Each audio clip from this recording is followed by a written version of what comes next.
This is Katie Bishop. I have several jobs here in Chattanooga. One, I run the food bank garden at Chattanooga Area Food Bank. I manage their 23 raised beds. I'm also a program assistant at UT Extension here in Chattanooga, and I'm a member of the Master Gardener of Hamilton County. So this is a talk today on potatoes. It's springtime here in Chattanooga, and it's time to get your potatoes in the ground.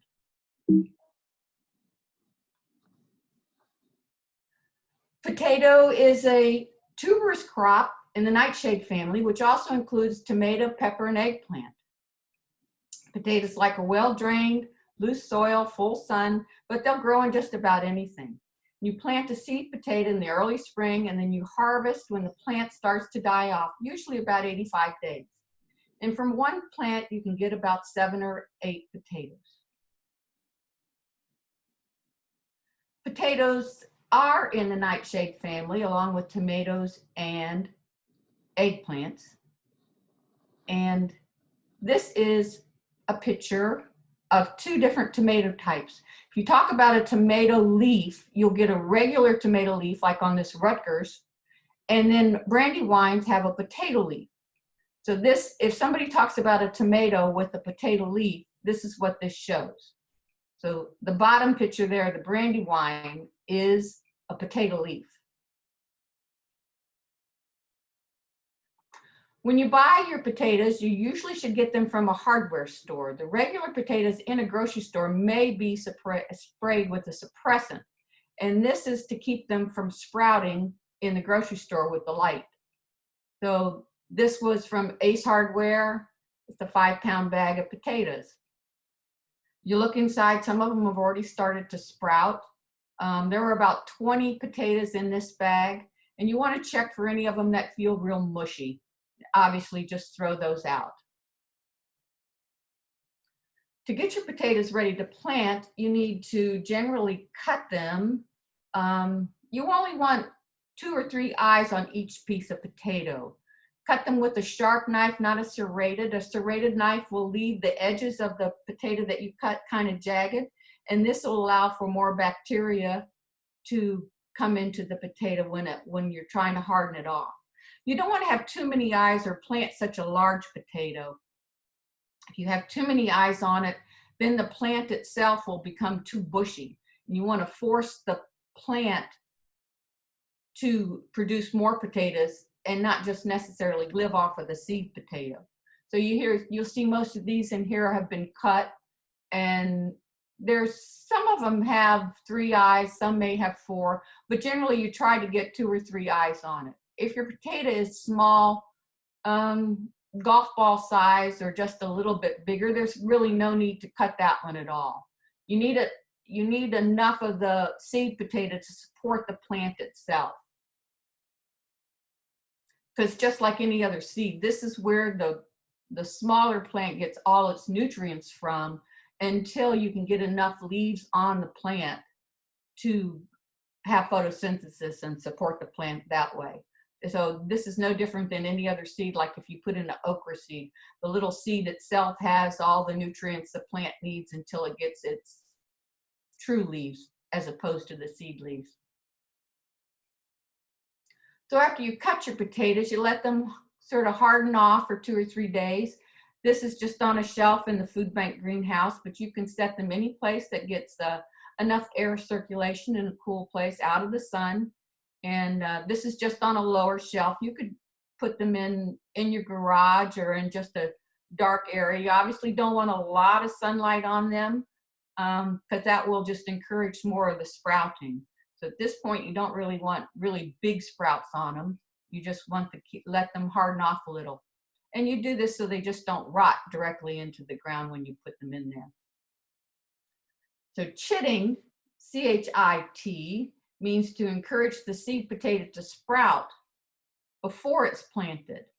So you'll see that top one there has one sprout that's really going. Now you find this sometime in your potatoes that you get in the store too, and those would probably be okay to sprout. Obviously they have not been sprayed. You could probably find organic potatoes that haven't been sprayed, but a lot of your potatoes will not sprout if they've been sprayed. And you also see where they turn a little dark and brown. That's fine too. That's just the potato starch doing that. And those are fine to plant. As long as they're not real soft and mushy, they're good to go. So you can see a nice sprout on that one. And then right next to it, there's just a little tiny sprout. But it's perfectly fine if they turn black or brown or a very dark yellow. That's exactly what you need. And once they do this, they're fine to sit there a good week or so. So you don't have to worry about getting them right in the ground right then and there. You're going to dig a trench at least 8 inches deep. It's harder to do in raised beds like what we have at the food bank. If you're doing directly in ground, you can probably dig a little deeper trench to it, but you need it at least 8 inches deep, and put the potatoes in, sprout in up 12 inches apart, and then you can cover that with at least 6 inches of soil. Now, if you're in ground, you can obviously dig a deeper trench, and that way it'll allow you later on, we'll talk about how to hill that in. So at least 12 inches apart. I wouldn't try to crowd it too much. Like any other your vegetables and your annual plants, if you crowd them, you really don't get it as big as crop. A lot of these vegetables will only grow to the size of your container. So if you crowd them up and your plants get too crowded, then you get a smaller harvest. So this is the bed here. This is a 4x8 bed. So the trenches down the side, I put potatoes every 12 inches, and then I just put a couple of them in between down the middle. Now you can see the row down the middle will not have enough soil to cover them over, except for probably one time. The trenches on the side, I was able to pack the soil up underneath the edges. So in a raised bed, it's very hard to hill them in except for one time. Obviously, you ran out of soil. So when the plants get to be about 12 inches tall, you can cover them halfway up with soil. Now, I generally judge that probably by the length of your hand. So when the plant's about elbow to hand high, then you can cover them halfway up. And just hold the leaves up. You don't have to trim off all the leaves and everything. Just hold the leaves up and pile the soil up around the base of the plant.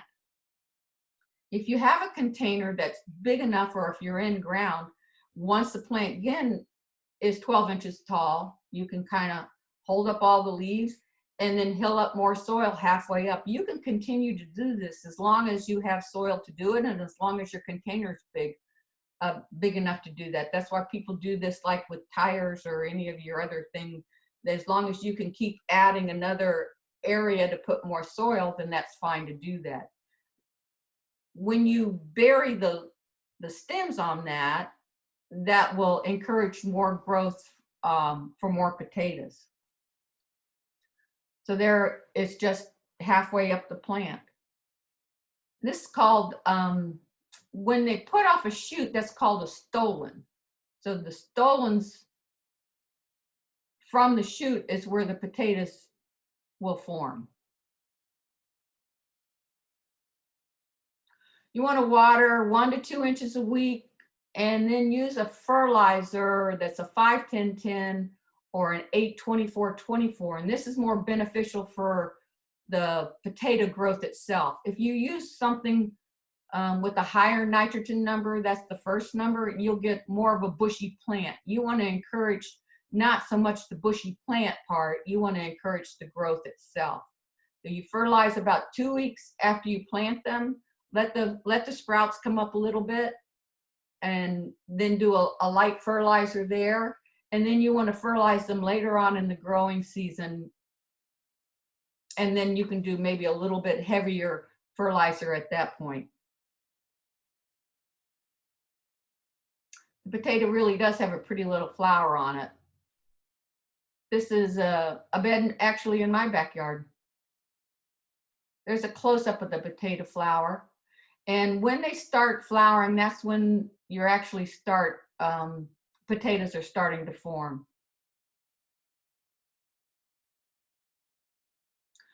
Potatoes are often planted in all kinds of different containers. This is just a recycled grocery bag. that I folded down the sides on it, and just some regular potting soil in there. You can mix potting soil with some of your regular garden yard soil. Put it down in the bag. You just fold the sides down. You can do this easily with a bag of potting soil itself. Buy a bag of potting soil, turn the sides down halfway, save that soil, put your seed sprout in there, and then as it sprouts up, you unroll the sides and add more soil. So therefore your container gets larger, and as your container gets taller, then you can add more soil to it, and the potato will continue to grow in there. The plant grow up, and hopefully the potatoes grow on the bottom. But you have to be careful. You can't put too many seed potatoes in a container this size. This is another example of this. You'll see the duct tape on the bottom of that bag. We made a little, this was for a children's project, and we made a little opening with that duct tape. So you could open the bag and reach your hand in and grab one potato out, and then reclose it back up. Whatever bag you're using, you want to make sure that some of the water can drain out. Obviously, those are just little canvas bags there, so the water will drain out. If you're using a bag like from the potting soil itself, you need to poke some holes in the bottom so the water can drain out. Otherwise, you're going to end up with a giant mud puddle. So this is sitting on a 4x8 bed, and the bed behind there are potatoes itself.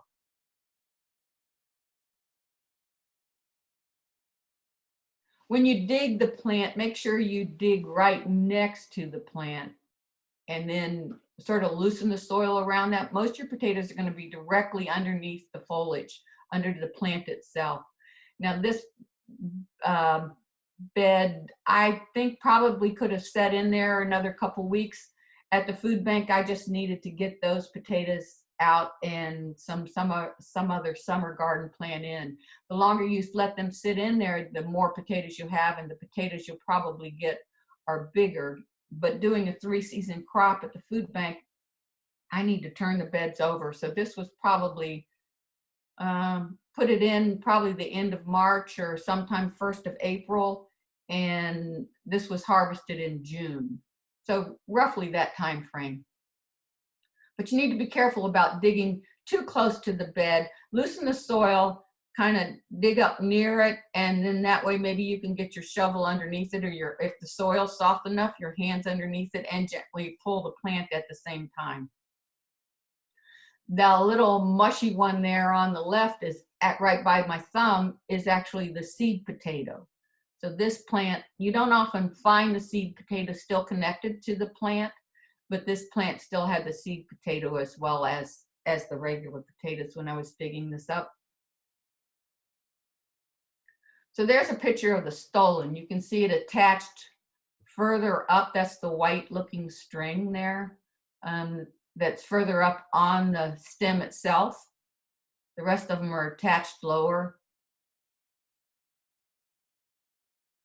There's a nice picture of that too. These potato plants, obviously in the raised bed, were only buried one time, and I still got about 8 potatoes off of them.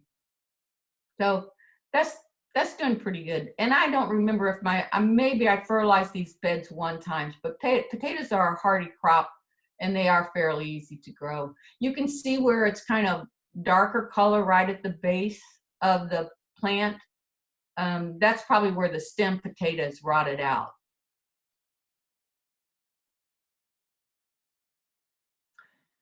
And you don't really want to water or fertilize 2 weeks before harvest. You just want the plants to sort of just die off by themselves. You can see those bottom leaves starting to turn yellow and brown there, not necessarily the top ones.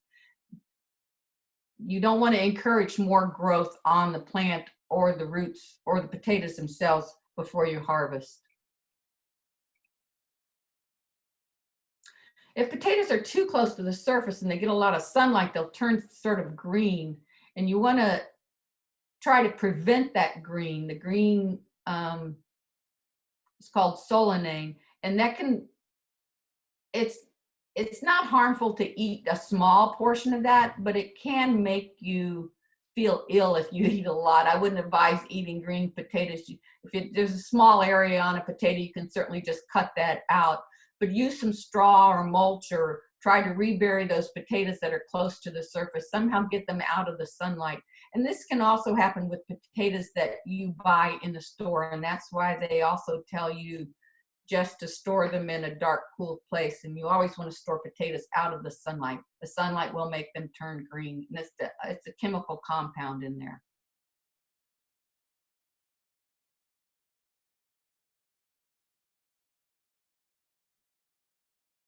When you dig up your potatoes, the skins will be very soft and easy to rip. You want to let them set out and air dry.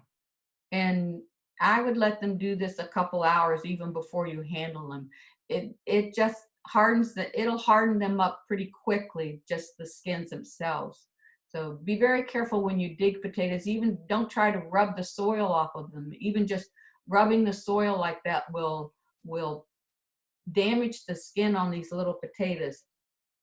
And once it's damaged, it's more prone to get mushy and get more bacteria. So just dig them up gently.